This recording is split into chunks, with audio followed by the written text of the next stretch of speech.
Imagine a system that scrutinizes parents for what happens in their own homes, but fails to protect children from what happens in its own schools. Crazy, right? Well, you don't have to imagine it. Connecticut requires background checks through the state's Department of Children and Families for parents who choose to home educate, while the U.S. Department of Education is cracking down on school districts accused of failing to properly address sexual misconduct by school employees. So, who should we really be worried about, and who exactly needs to be held accountable? Many of the teachers who are teaching in micro schools are teachers that used to teach in regular public schools. Teachers that are fed up with what's happened in government schools. They're fed up with what's required of them to have to be evaluated on how you're handling your white privilege. It's just horrific what's happened to our good public school teachers. Some of them are really enjoying being in a less restrictive environment where you don't have to deal with all these government mandates. Welcome to Unmasking Government Schools with Sheri Few, US Pie's weekly podcast that empowers parents to reclaim their children's education from government bureaucrats and social engineers, equipping you with the tools and resources needed to join the cause. Hi, everyone. Welcome to Unmasking Government Schools with Sheri Few. I'm your host, Sheri Few, and joining me today is Dr. Susan Berry, an independent journalist who has written extensively about education. She wrote for Breitbart for several years, where she often quoted US Pie and promoted our work in various ways. Currently, she writes for Lumen News, and she has been covering these developments. So, Dr. Berry, let's start with Connecticut. What does the new homeschooling law require, and why has it generated so much concern among homeschool advocates? Thanks for having me, Sheri. The new homeschool, well, it's not actually just a homeschool law in Connecticut, but it transforms the state from one in which parents enjoyed significant freedom to one that imposes mandatory background checks by the state's Department of Children and Families on every parent before they withdraw their child from public school. So that means not only withdrawing for homeschooling purposes, but also if a parent wishes to withdraw from a government school to have their child educated in a religious school, they have to do the same thing as well. So this new law really sets up government schools as the favored mode of education, and anything that digresses from that is really going to be very closely watched and monitored now by DCF. So that's interesting. Because they use the term withdraw, because I did see that in some of the articles you wrote. Um, does that mean if a parent has a child and never enrolls, then this law does not apply to them for home education or Well, private it education? looks like what they want to do is have every parent who has a child, I guess they will be following birth records as well, will have to have some kind of a notice of intent of where they intend to have their child educated. So if they're not going to a government-run school, then they have to indicate what they plan to do, whether they plan to homeschool or a religious school.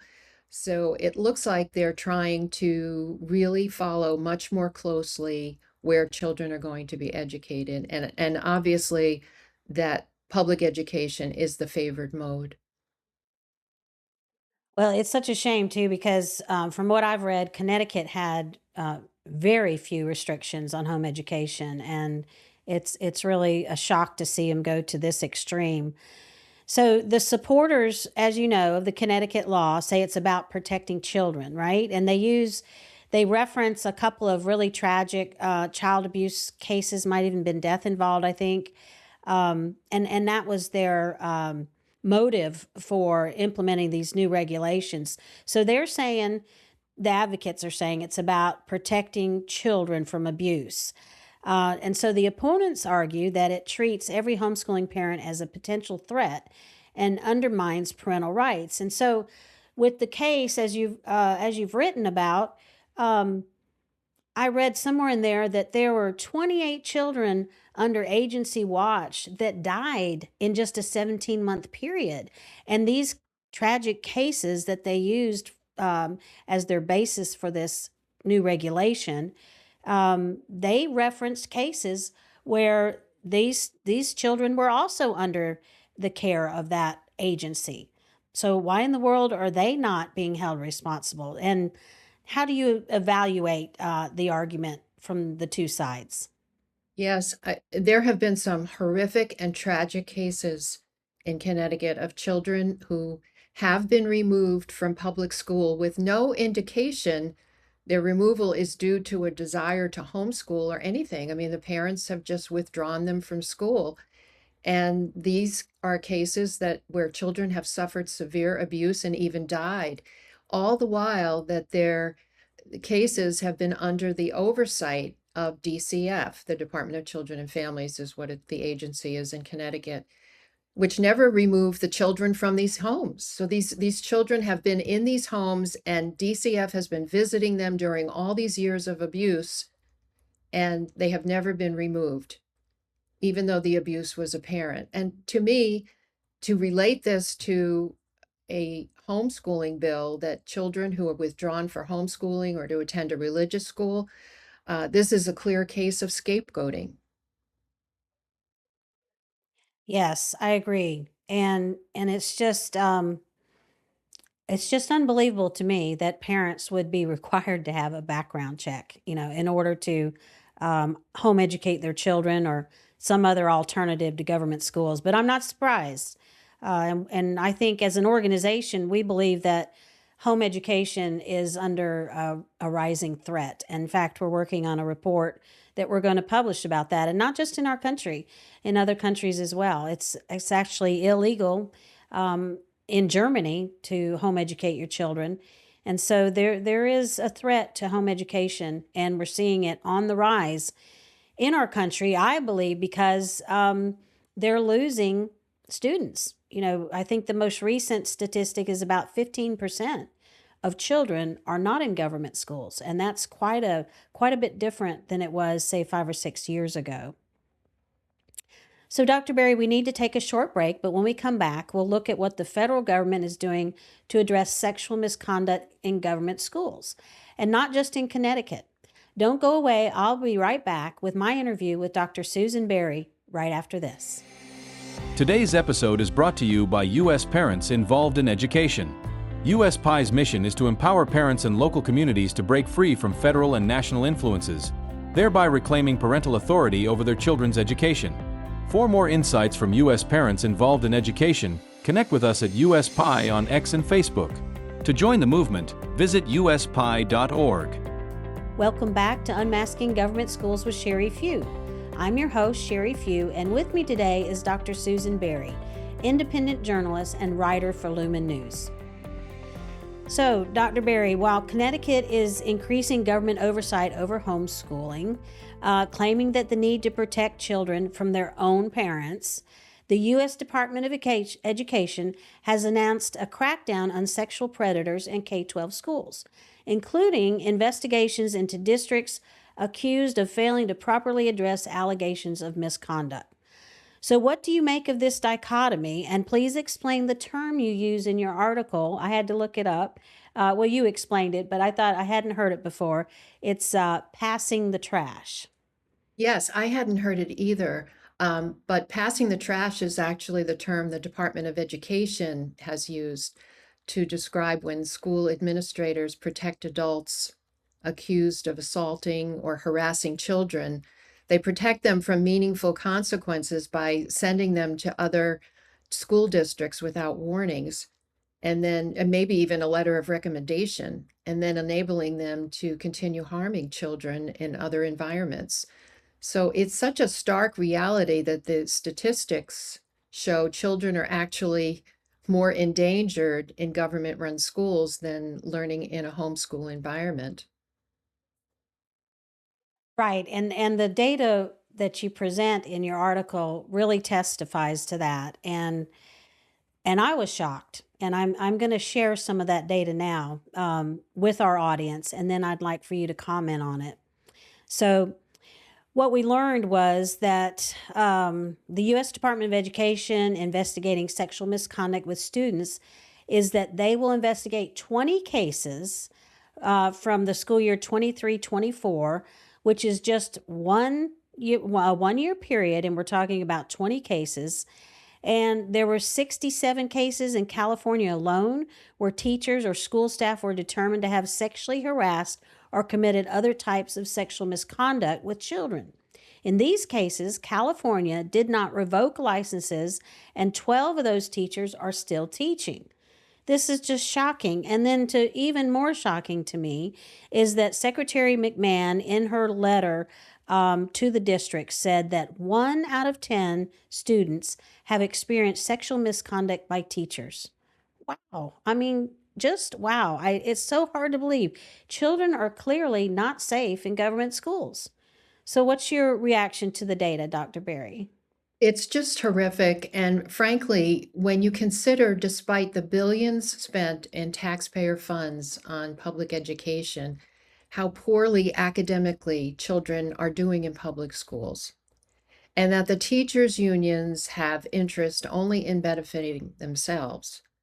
It's frustrating to know that so many parents today are still willing to look the other way and assume that all is well at their child's school, as long as they continue, to have their regular work schedule and they can use the government school system as childcare. I mean, I know it's very difficult for parents. Our culture and has been set up so that both parents need to work in many situations. But I think that we have to move in a direction, and I think that laws like what just passed in Connecticut are forcing parents to really take a hard look at their family lifestyles and what can they do to change in order for their children to not only get an excellent education, but also to be safe and to grow up learning their values that are important to sustain our culture. I mean, we've seen such a decline in our culture over the years, certainly even throughout the Common Core years when we were struggling with all of that legislation. We saw such indoctrination in curricula that have really led, I mean, many of the parents, the young parents of young children now, have actually all been educated through Common Core in public schools. So we see a decline in our culture, and that is so significant. And it's really important for parents today to see their role as the main guide for education in their families for their children.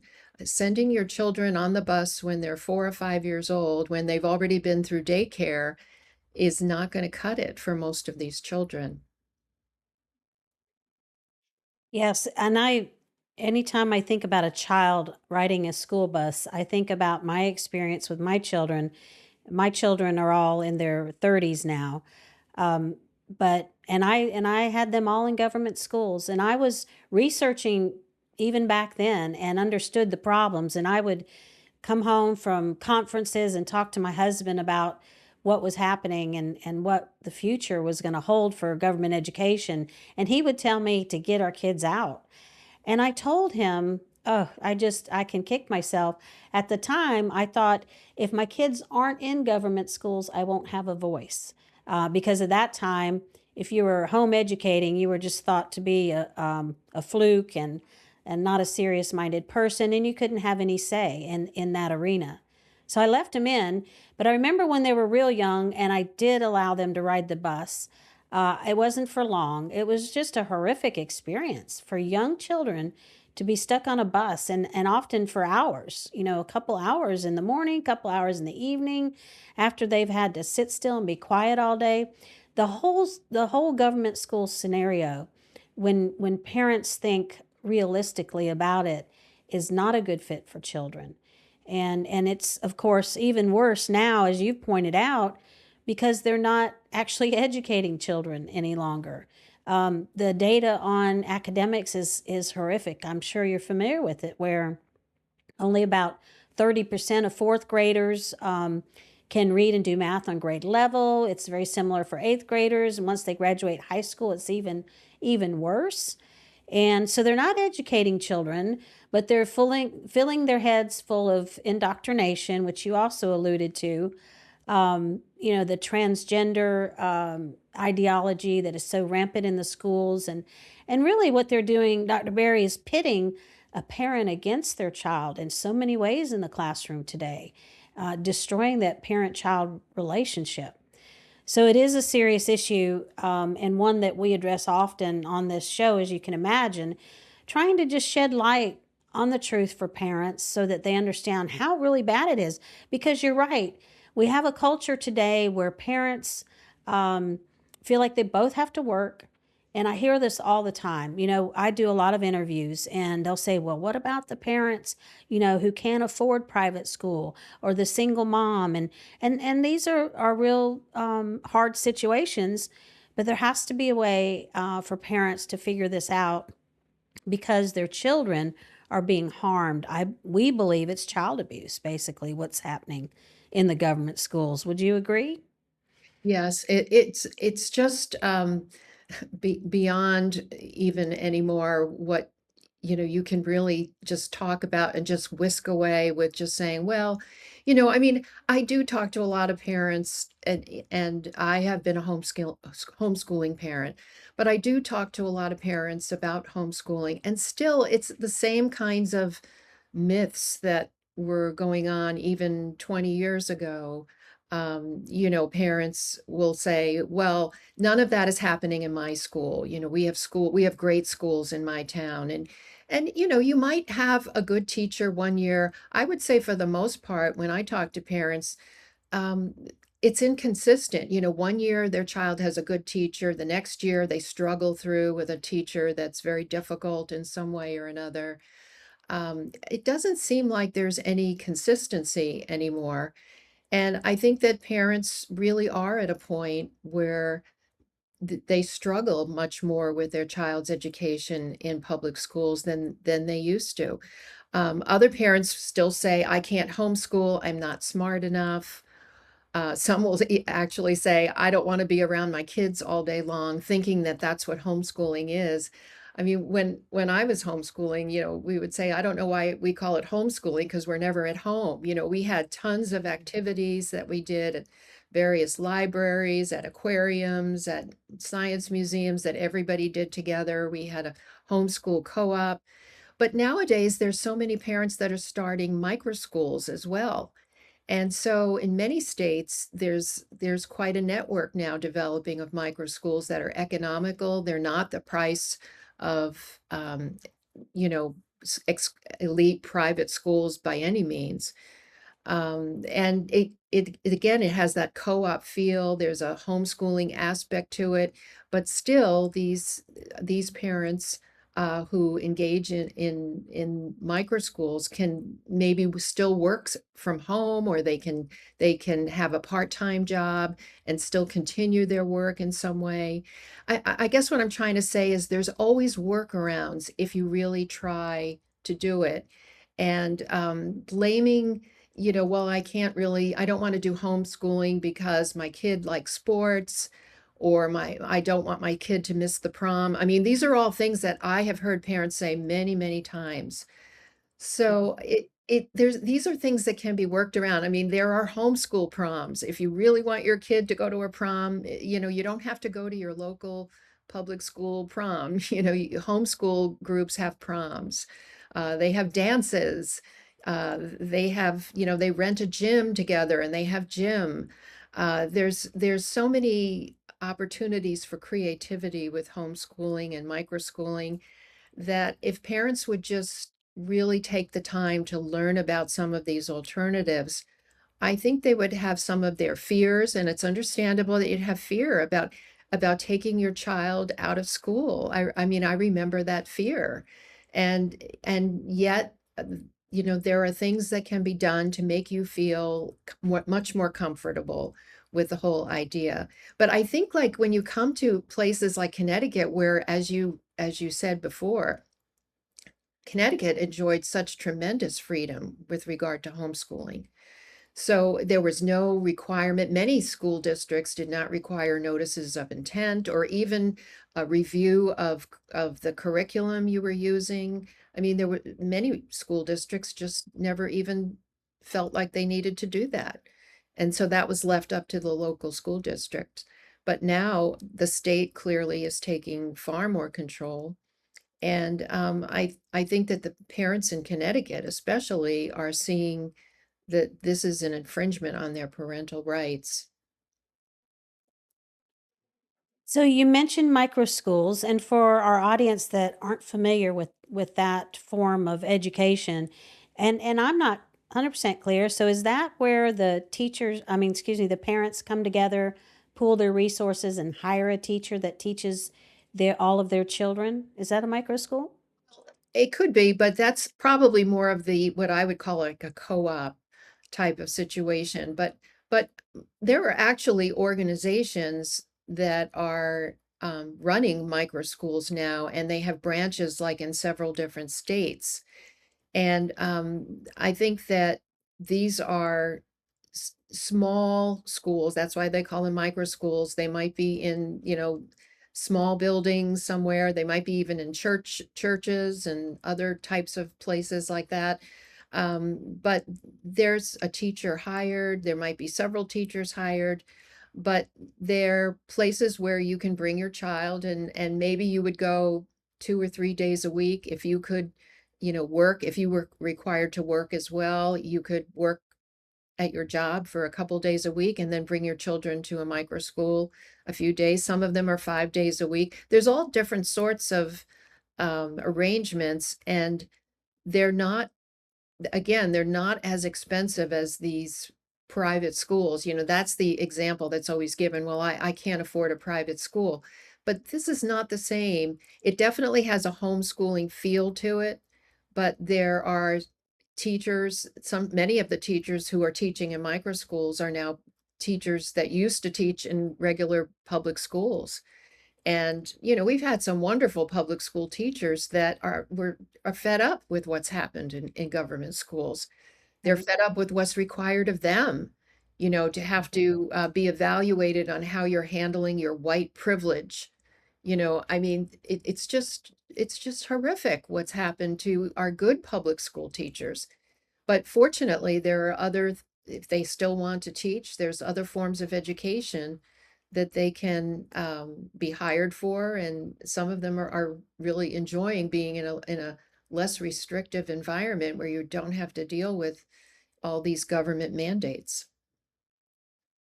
Well, that sounds fascinating, and I'm going to look more into that and advocate more for it. I often advocate for parents to look at the website Public School Exit. You're probably familiar with that. It's a Yes. organization that's started by Dran Reese, and there are a lot of good, interesting models there that parents can choose from that are great alternatives to government schools. So by and large, what you pointed out is 100%.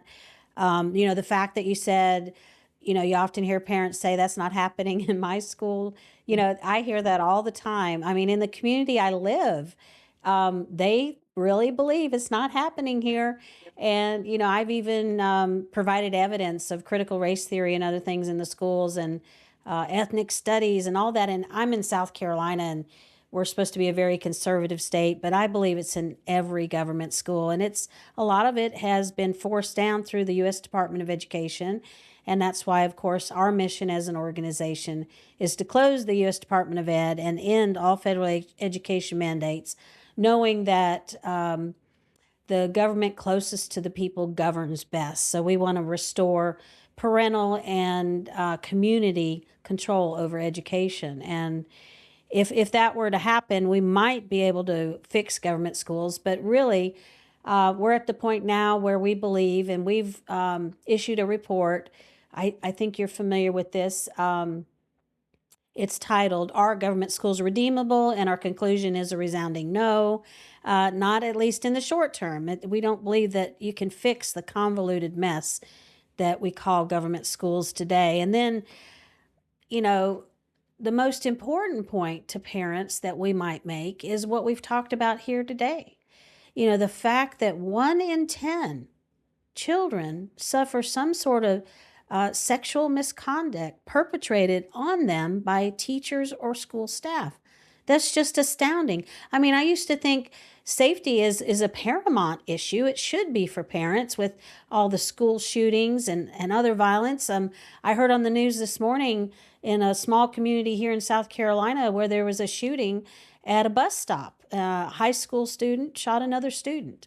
And that's, again, that's in South Carolina. So it's not a safe environment for children. And so, parents, if you love your children, which we know you do, you've got to get them out of these government schools. And there are alternatives. And thanks, Dr. Berry, for sharing what you know about the alternatives. I just learned for the first time that you were also a home educator, but that doesn't surprise me with your positions on education.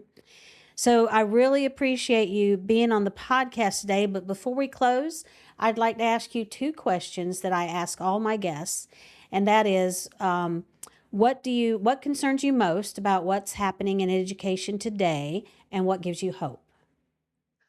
Okay, well, I guess after having gone through the Common Core years and seeing lawmakers of both parties support the disintegration of our curricula, it's been infused with indoctrination, as we've seen in all subject areas. I guess I saw hope during COVID when the schools were shut down and parents began to see what their children were actually learning through online classes with their regular teachers. And then we kind of saw the light bulb go on, and many parents decided to homeschool, and some, we mentioned before, some started micro schools if they found some in their area. Um, but now we know that homeschooling has increased dramatically since COVID. It's unfortunate that we had to go through that period, but it really was a silver lining, I think, of the whole COVID era. We know that homeschooling has increased, and especially I'm so interested that it's increased among families of color. Homeschooling was oftentimes just seen as something that, white people did. But we are seeing so many more families of color homeschooling. And in my interviews with people in Connecticut, I have talked to some of the homeschoolers from the Black and Hispanic communities, and they are just so unhappy with public schools themselves, and just so grateful that they have found out about homeschooling and are doing that. And even one of the Black homeschooling families, the mother has decided to run for public office as a state representative. And I've interviewed her, and it's just wonderful to see that, she's such a vibrant person and is such a good representative of parental rights. So that makes me hopeful. Um, I'm I'm just hopeful too that parents are really listening and that horrible laws like what passed in Connecticut are not going to stand. I think parents are seeing their rights endangered. Fortunately, in Connecticut as well, there's now a very strong Republican candidate for governor who is very strong on parental rights and against the homeschooling law, the anti-homeschooling law, I should say, and against the other laws that they've passed in that state, in the vaccine law with no religious exemptions. All of those things have to be addressed, and parents need to come together. The sign of hope in Connecticut was to see the state house filled with parents and children to protest both the homeschooling bill and the vaccine bill. It was great to see tons, wall-to-wall families come together to really exert themselves for their parental rights. So that's where the hope is, and I just am looking forward to seeing that hope expand. Well, that's very encouraging. Yeah, I think I read in your article too that the thousands of parents that showed up weren't just necessarily Republican families. And the fact that you have a Republican gubernatorial candidate who is going to run on this issue, that could really help propel his campaign.